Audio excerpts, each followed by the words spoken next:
Como é bom estarmos juntos, louvar ao Senhor juntos, poder adorar a Deus com a nossa vida, com os nossos bens. Como é bom buscar a presença de Deus e a vontade de Deus para a nossa vida, a sua direção, para os passos que temos a dar. Privilégio estar aqui na manhã de hoje, de poder compartilhar a palavra de Deus com essa igreja que nós tanto amamos, que mais uma vez tem nos acolhido e como família, nós temos sido recebidos várias vezes por essa igreja aqui, pelo pastor Silaí, por Débora, família tão querida, por amigos que temos aqui, amizades construídas ao longo dos últimos anos e mais especificamente nos últimos meses, quando nossa transferência para cá foi um pouco mais definitiva. E essa acolhida tem sido maravilhosa. Então, nossa gratidão a essa igreja, nossa gratidão aos irmãos e pelo privilégio de poder compartilhar a palavra de Deus hoje pela manhã. Estamos aí em nossa caminhada com o livro Crucificado com Cristo. Aliás, o livro tem um poder extraordinário. O primeiro poder que eu identifiquei nesse livro foi o poder de multiplicação.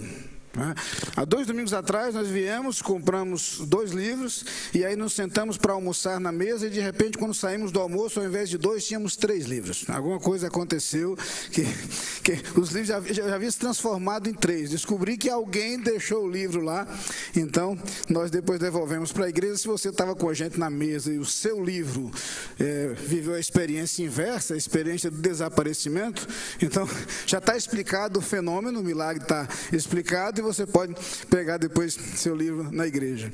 Mas a leitura do livro tem nos feito caminhar nos últimos domingos por alguns passos interessantes, por alguns temas interessantes, até chegarmos ao capítulo que trata de quebrantamento.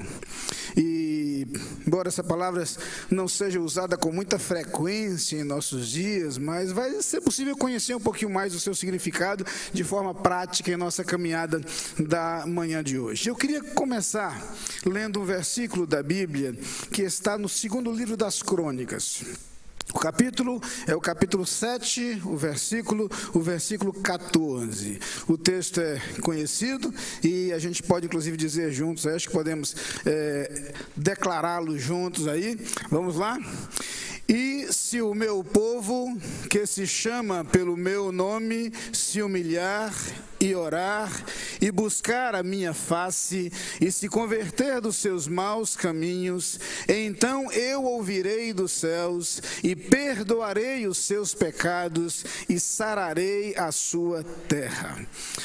Uma das coisas que fascina na Bíblia são as promessas. Todos nós gostamos de ler as promessas da Bíblia. Mas antes de pensar nas promessas especificamente, há um entendimento fundamental para que a gente considere as promessas. A Bíblia apresenta muitas promessas incondicionais.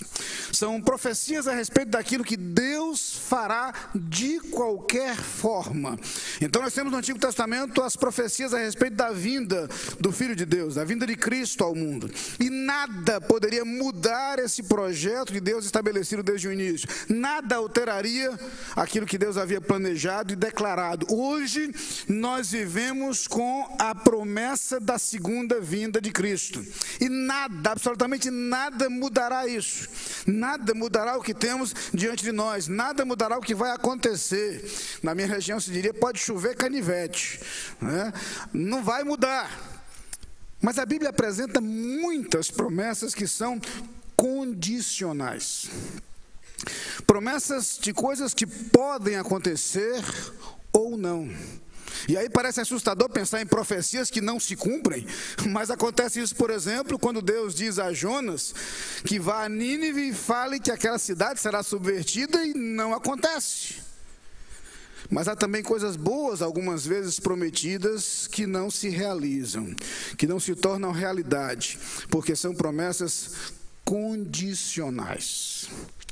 O texto que lemos agora fala de uma promessa condicional. Eu queria propor para vocês que a gente caminhasse por esse texto, mas não sei, nem todos são assim, mas eu tenho uma característica, eu gosto muito de saber para onde eu estou indo.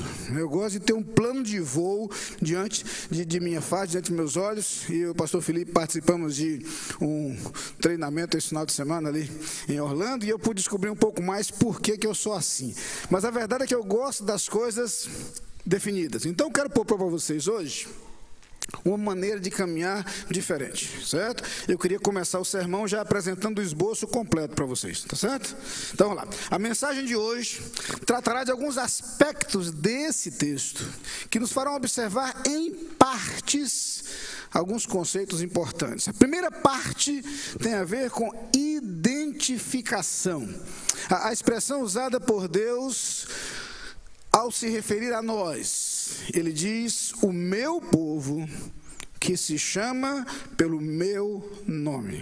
O primeiro passo em nossa caminhada hoje, portanto, será a percepção de que somos povo de Deus.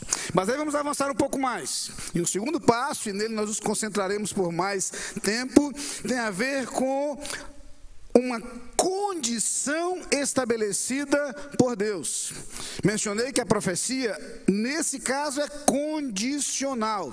E aí o texto prossegue dizendo: se este povo se humilhar e orar e buscar a minha face e se converter dos seus maus caminhos. E é isso que tem tudo a ver com quebrantamento, sobre o que falaremos daqui a pouco. Mas há uma terceira parte, e a terceira parte é justamente o modo como o texto termina e como Deus conclui a sua declaração nesse versículo, que é a sua promessa, uma promessa de restauração. Eu ouvirei dos céus e perdoarei os seus pecados e sararei a sua terra. Mas não vai embora, o sermão não acabou. Agora que o esboço está colocado do começo ao fim, eu queria caminhar então com vocês exatamente por esses elementos que aparecem aí. O texto começa então falando de identificação. Quem somos nós?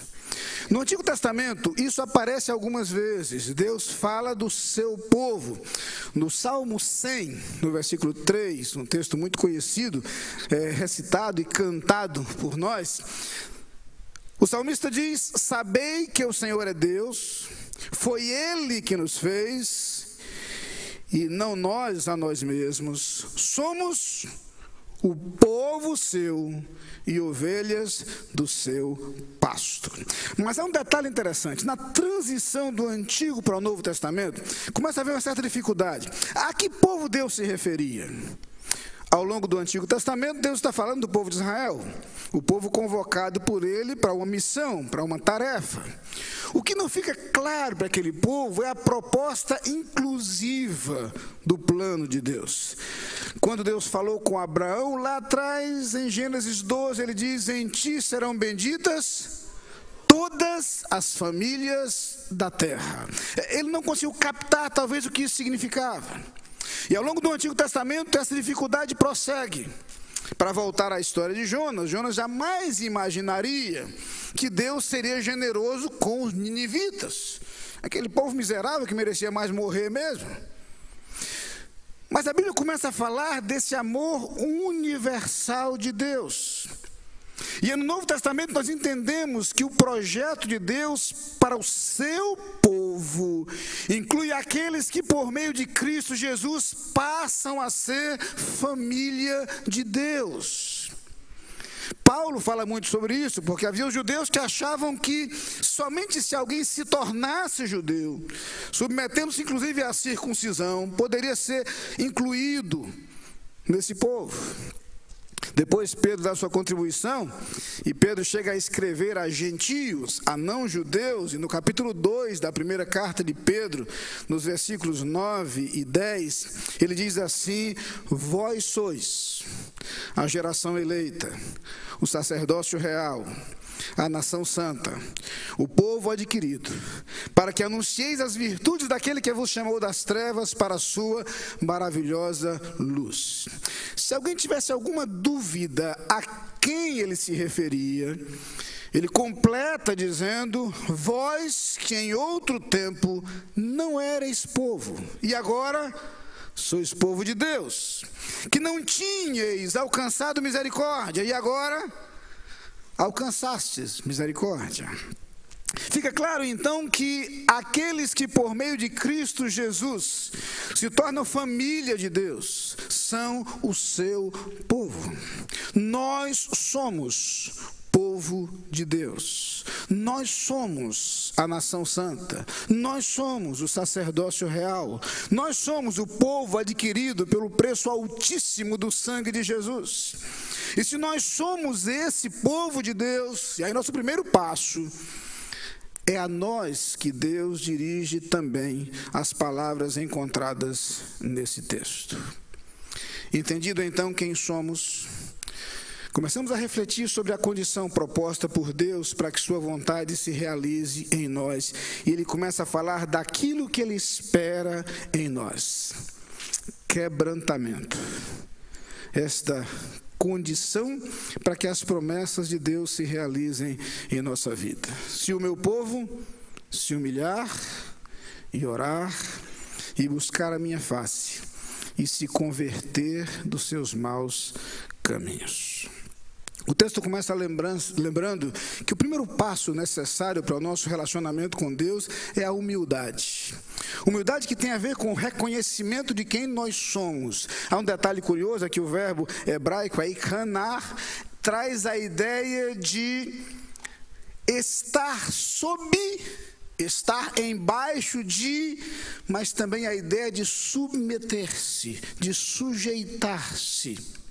Quando pensamos em humildade, é preciso entender que há uma tremenda distância entre quem Deus é e quem nós somos.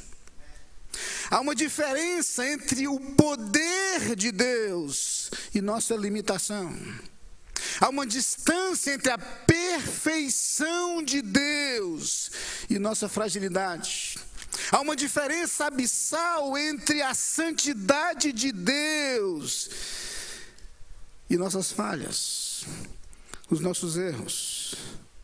É interessante quando Isaías tem a visão de Deus, lá no capítulo 6 do seu livro, ele vê o Senhor assentado no alto e sublime trono, e percebe a grandeza de Deus, e em seguida os serafins falam da santidade de Deus, e diz: santo, santo, santo é o Senhor dos exércitos. Isaías olha para si mesmo e diz: ai de mim, estou perdido. Eu sou um homem de lábios impuros, habito no meio de um povo de impuros lábios, e meus olhos viram o Rei, o Senhor dos exércitos. Meu senso de humildade começa pela percepção de quem eu sou, inclusive pela percepção de que aquilo que eu tenho é fruto da bondade de Deus, é fruto da misericórdia de Deus, é fruto da graça de Deus. E aqui a gente é obrigado a admitir que algumas vezes nós nos esquecemos disso. Estava falando outro dia no Passos de Fé, na quarta-feira, e lembrando uma história contada pelo Max Lucado num dos seus livros, em que ele fala de uma vez que estava brincando com um garotinho na garagem de casa. Não me lembro se um neto ou sobrinho, alguém assim, mas ele brincava com aquele garotinho, e ele colocou uma bola de basquete na mão dele, e a bola era quase do tamanho do garoto. E ele desafiou o garoto a jogar a bola na cesta de basquete. Impossível. Ele jamais conseguiria projetar aquela bola pesada a uma distância daquela. Para facilitar as coisas, ele abaixou a cesta, colocou pertinho. Disse: agora tente. Ainda assim era impossível para aquele garoto conseguir fazer. Ele fez mais, ele pegou o garoto, levou até a beira da cesta, de modo que ele precisou apenas soltar a bola. E quando ele soltou a bola e a bola caiu dentro da cesta, ele ergueu os braços e gritou: consegui sozinho! Justamente como nós fazemos tantas vezes, e ridiculamente achamos que nós conseguimos alguma coisa, que nós somos alguma coisa, que nós fizemos alguma coisa, que a nossa capacidade resolveu o problema, que a nossa habilidade foi a chave, que os nossos recursos foram suficientes. Há inclusive momentos nos quais Deus nos deixa absolutamente desprovidos de recursos, para que a gente finalmente entenda que quem faz é Ele, que quem realiza é Ele, que o poder é dEle, que a capacidade é dEle, que a ação é dEle. Ele realiza a sua obra, não nós. Meu senso de humildade começa pela percepção do poder de Deus e da minha finitude. E a partir da humildade que eu entendo, então, que eu posso avançar e caminhar em direção a Deus num senso de dependência e de submissão. Duas faces de uma mesma moeda. Se eu entendo que Deus é Deus e eu sou eu aprendo a depender de Deus, porque a minha segurança vem dEle. A minha esperança está nele. A minha paz depende dele. Os recursos de minha vida provêm dele. Todas as coisas que eu posso alcançar, experimentar, possuir, viver, tudo vem de Deus. Eu preciso me lembrar disso. Às vezes, alguns filhos passam por uma experiência interessante e não se lembram que aquilo que têm é proporcionado por seus pais. E agem como se aquilo pertencesse apenas a eles e os pais não pudessem desfrutar. Claro que isso não aconteceu na minha casa, jamais aconteceu. Minha filha mais velha, advogada, está ali de olho, eu não vou correr nenhum risco. Mas na casa dos outros, às vezes acontece isso. Os filhos não conseguem perceber isso. Às vezes caminhamos e vivemos como se nossos recursos conquistassem alguma coisa. Eu preciso aprender a depender de Deus. Mas eu preciso entender também que Deus deve dirigir os meus passos e o meu caminhar. Por isso o texto prossegue, lembrando que depois que nós nos humilhamos, nós somos desafiados a orar. Oração é aquela prática permanente da busca de Deus, da conexão com Deus, aquilo que nos move em direção a Ele. Entendam que se eu percebo, se eu aprendo que tudo vem de Deus, e se eu desenvolvo o sentimento de dependência e de submissão, eu sou movido em direção a Deus. Porque se nós não formos cuidadosos em relação a isso, seremos tentados a viver como se Deus não fizesse parte de nossa vida. A nossa rotina, as nossas preocupações, as nossas ocupações, as nossas atividades fazem com que o tempo passe sem que Deus faça parte de nossa rotina. Quanto tempo gastamos conversando com Deus? Se nós não formos cuidadosos, começaremos o dia sem uma pausa para agradecer a Deus a noite que Ele nos proporcionou. Se não formos cuidadosos, perderemos o hábito de agradecer a Deus a cada refeição da qual desfrutamos. Se não estivermos atentos, nós passaremos os dias de nossa vida sem nos lembrarmos que cada dádiva de Deus é fruto de sua bondade.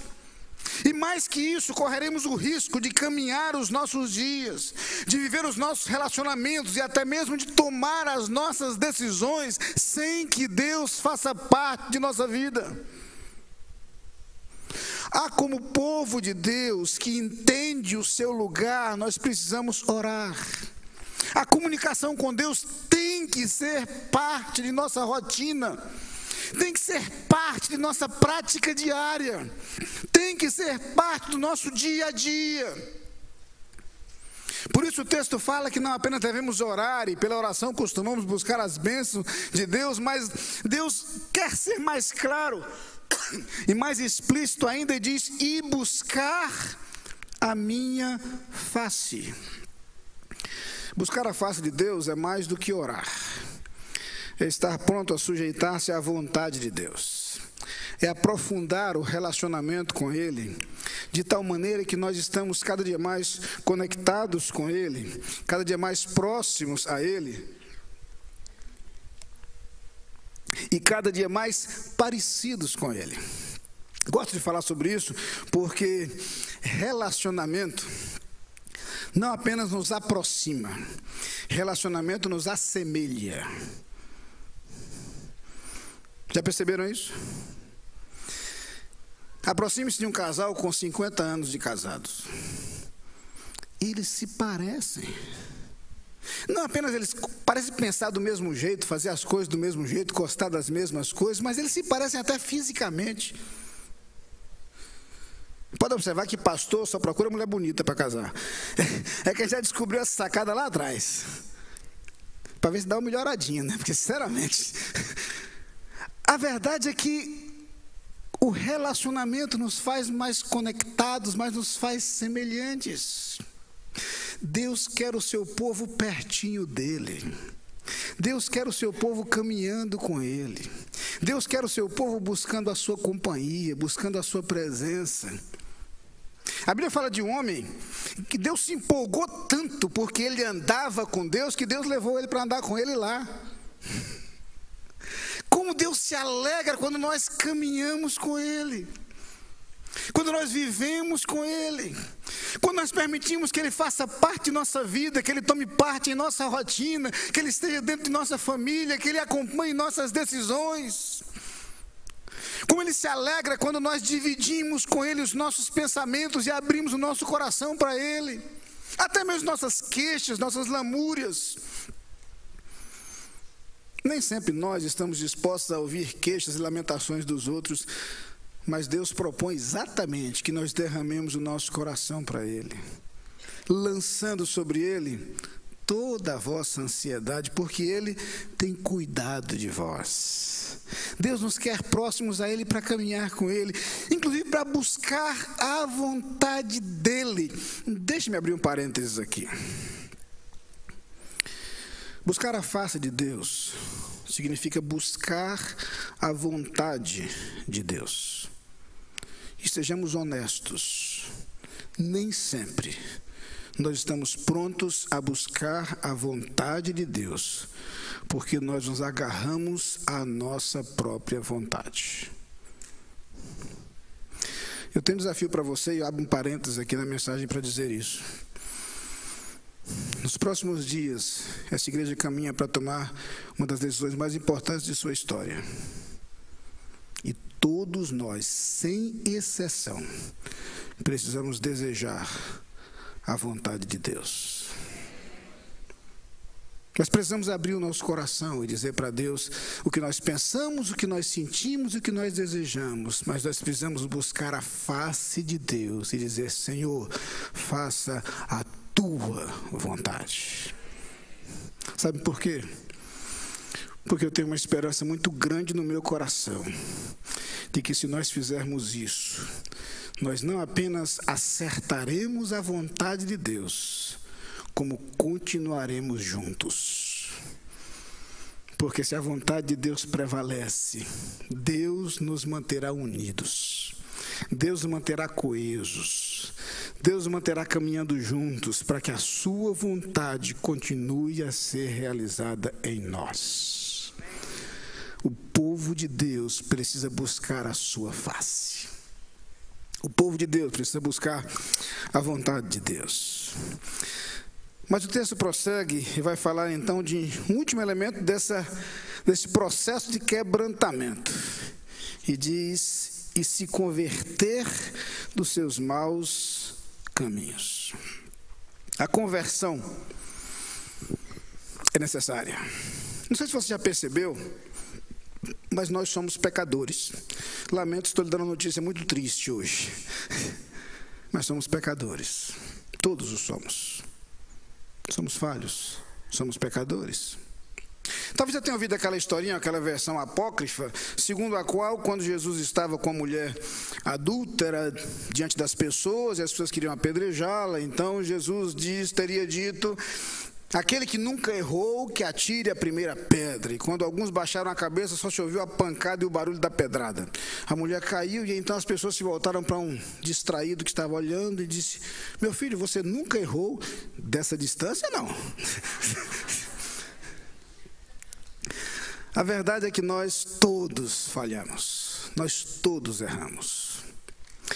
E é preciso entender que o pecado entra em nossa vida de forma sutil. todos temos uma incrível capacidade de assimilação, uma capacidade de adaptação. Isso é uma virtude. Nós conseguimos nos adaptar, nós conseguimos nos ajustar.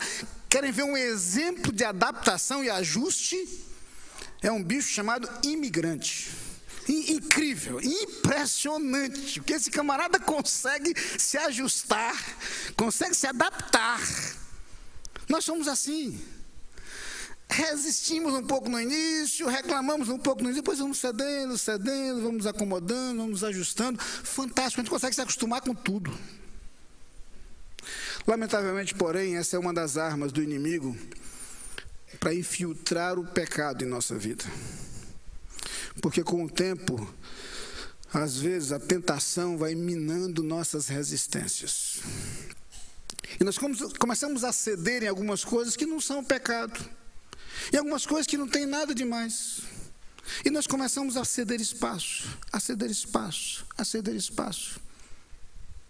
Não sei se você já passou por essa experiência, e eu espero que nunca passe, mas experimente deixar de vir à igreja um domingo, depois 2, depois 3, vai ficando cada dia mais fácil não vir, até o momento que começa a ficar difícil vir. É incrível como isso acontece. Algumas vezes em nossos relacionamentos, em nossas atitudes, em nosso comportamento e em nossas reações, nós começamos a admitir algumas coisas que minam o nosso relacionamento com Deus, que nos tornam mais vulneráveis, que nos fragilizam diante da tentação e que nos tornam mais propensos a errar. Isso é verdade no aspecto coletivo. O povo de Israel começou, depois do livro de Josué, a conviver com outras nações. Relacionamentos se estabeleceram, alguns elementos culturais foram assimilados, absorvidos. Começaram a haver casamentos entre pessoas do povo e de outros povos. Aos poucos, não apenas a cultura começou a se misturar, mas a religiosidade também. E o povo foi se distanciando do projeto que Deus tinha. Exatamente como algumas vezes acontece em nossa vida. Precisamos estar atentos, porque muitas vezes, de forma sutil e por pequenas brechas, o pecado começa a ocupar espaço em nossa vida. Mas a palavra de Deus nos diz que, embora nós sejamos pecadores, embora nós sejamos falhos, e às vezes permitamos que assim alguns relacionamentos comecem, que não deveriam nem começar, alguns vícios comecem, que jamais deveriam ter tido espaço em nossa vida, e sejam vícios como a bebida, as drogas, a pornografia, sejam outras coisas. A verdade é que nós vamos, pouco a pouco, tornados mais frágeis, sendo tornados mais frágeis e mais vulneráveis. Mas a Bíblia não apenas fala que somos pecadores, a Bíblia fala da misericórdia de Deus. E a principal mensagem da Bíblia em relação ao pecado é que é possível voltar. Aliás, é esta a ideia da palavra usada aí, converter-se. Shuv, verbo presente aí, é regressar, é voltar. A declaração divina é: pare onde você está, é hora de voltar. Não dê mais nenhum passo, está na hora de voltar agora. O que Deus espera do seu povo é essa disposição para parar onde está e voltar, não importa se algum espaço já foi dado, ou não importa se você está caminhando em direção ao fundo do poço, não importa se você já acha que chegou longe demais, é hora de voltar. É exatamente esta a proposta de Deus. E na primeira carta de João, no capítulo 1, versículo 9, vem aquela promessa que traz alívio ao nosso coração. Se confessarmos os nossos pecados, Ele é fiel e justo para nos perdoar os pecados e nos purificar de toda a injustiça. Somos pecadores, Deus é misericordioso. E as misericórdias do Senhor são a causa de não sermos consumidos. essas misericórdias se renovam a cada manhã. Eu gosto de pensar nisso, irmãos, porque quando eu olho para mim mesmo, eu penso o seguinte: se as misericórdias de Deus não se renovassem a cada manhã, eu já tinha conseguido acabar com elas. Eu já tinha conseguido gastá-las. As misericórdias de Deus se renovam a cada manhã. E é por isso que Deus propõe ao seu povo que se converta, que volte, que sejamos dispostos a nos arrepender dos nossos pecados e colocar o nosso coração diante de Deus. Por isso, no livro dos Provérbios, no capítulo 28, versículo 13, o alerta é claro: o que encobre as suas transgressões nunca prosperará, mas o que as confessa e deixa alcançará misericórdia. Irmãos, nós precisamos estar prontos a confessar e a reconhecer os nossos erros diante de Deus. Precisamos estar prontos a abandonar o pecado. Por isso, na segunda carta de Paulo aos Coríntios, no capítulo 10, versículo 5, ele diz: destruindo os conselhos e toda altivez que se levanta contra o conhecimento de Deus, e levando cativo todo o entendimento à obediência a Cristo. Eu queria que você parasse um pouco agora. Desconsidere o fato de que há outras pessoas aqui e olhe para si mesmo. O lindo Salmo 139 termina com uma oração preciosa. O salmista diz assim: sonda-me, ó Deus, e conhece o meu coração. Prova-me e conhece os meus pensamentos, e vê se há em mim algum caminho mau, e guia-me pelo caminho eterno. Faça essa oração agora. Diga ao Senhor que está de coração aberto diante dele e que está pronto a ouvir Deus lhe mostrar onde você tem errado, aquilo que tem falhado. E você está disposto a dizer a Deus: Senhor, eu quero voltar. Eu quero voltar. Eu quero me converter daquilo que eu tenho feito de errado. Eu estou indo longe demais. Eu caminhei por onde não devia, tenho chegado onde não deveria chegar, mas eu quero voltar. Eu quero voltar. O texto prossegue, a última parte de nossa caminhada traz a promessa de Deus. Deus diz que se o seu povo, que se chama pelo seu nome, se humilhar e orar e buscar a sua face, se converter dos seus maus caminhos, vai encontrar dele uma resposta. Ele diz: ouvirei dos céus e perdoarei os seus pecados e sararei a sua terra. No Salmo 34, versículo 8, nós lemos que o Senhor está perto dos que têm o coração quebrantado e salva os contritos de coração. Um dos salmos mais intensos da Bíblia é o Salmo 51. No Salmo 51, o salmista Davi reconhece o seu pecado, coloca-se diante de Deus, pede perdão, mas há uma declaração maravilhosa no versículo 17. O final do versículo 17 diz assim: a um coração quebrantado e contrito não desprezarás, ó Deus.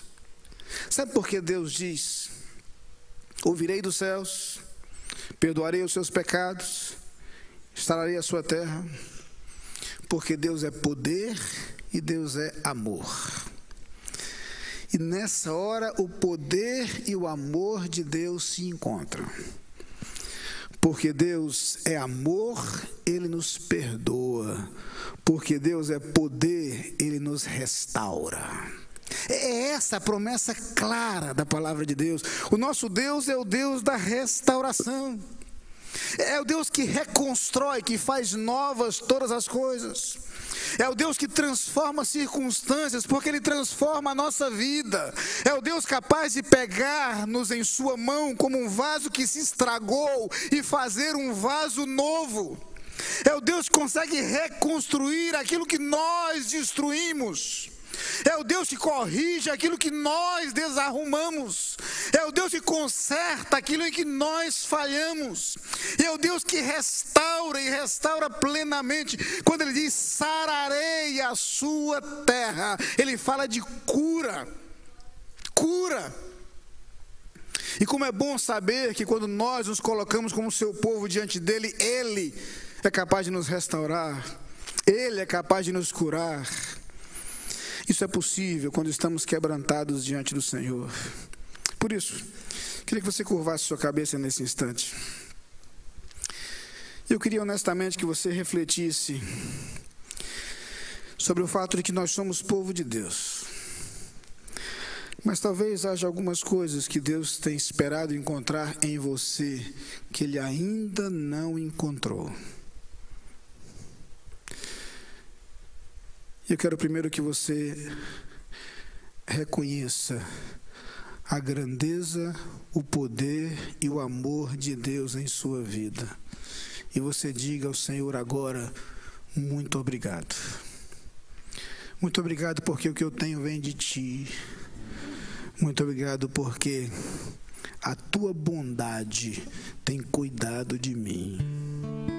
E me perdoa pelas vezes em que eu achei que era eu.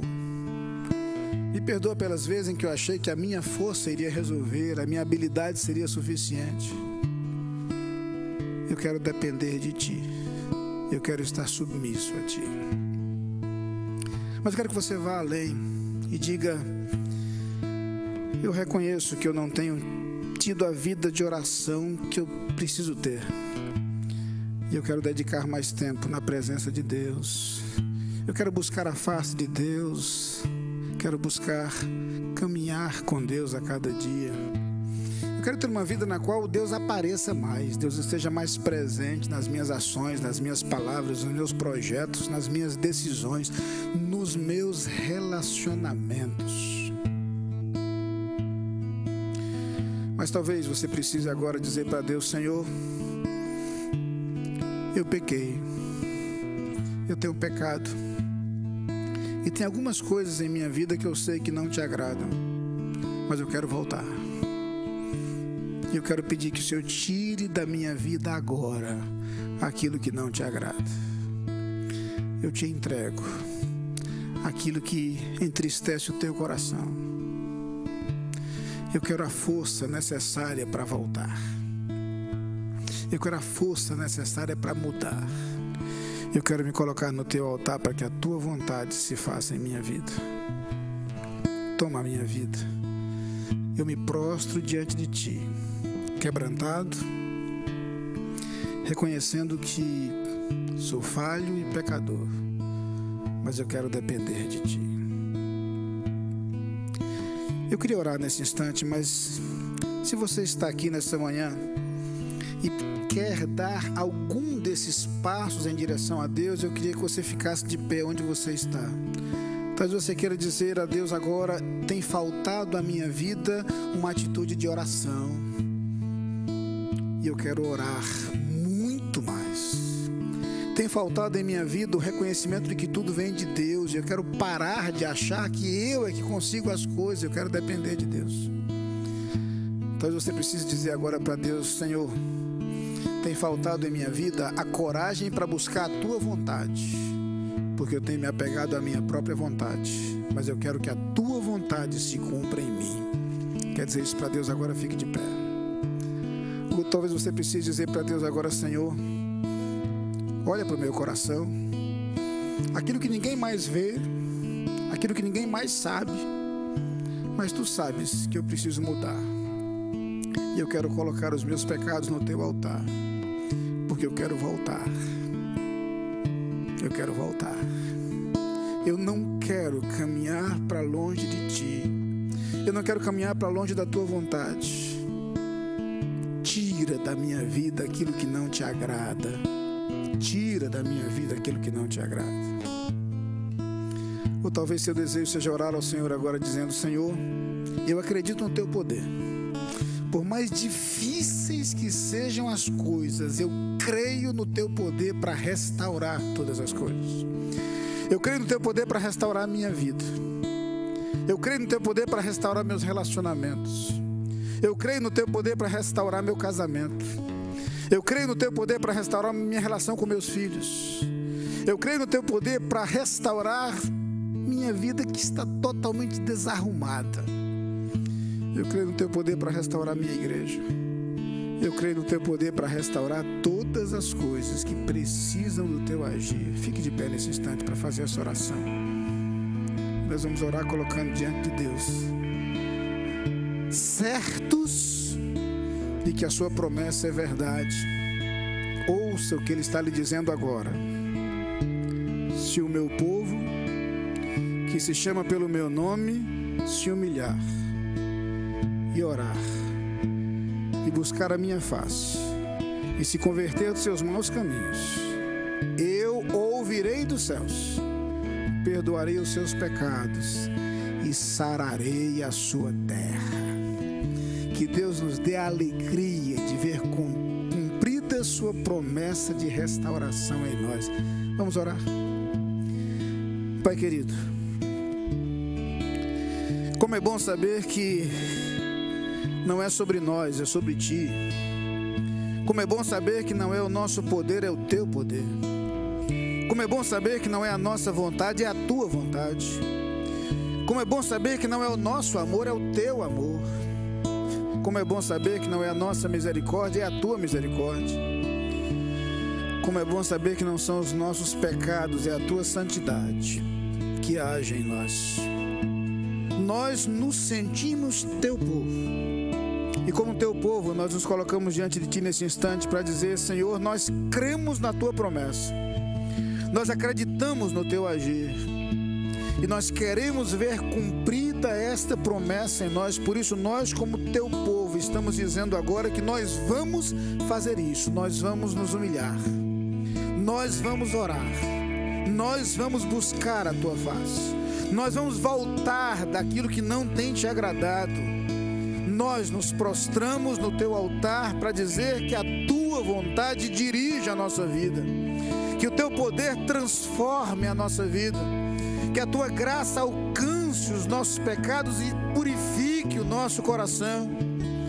Que a Tua bondade esteja sobre nós, a cuidar de nós. Porque nós queremos ver o Teu agir. Nós queremos viver como igreja a alegria de perceber que Tu ouves a nossa oração, que Tu perdoas os nossos pecados e que Tu trazes cura para as nossas vidas, para a nossa igreja e para a nossa terra. Nós oramos no nome de Jesus. Amém.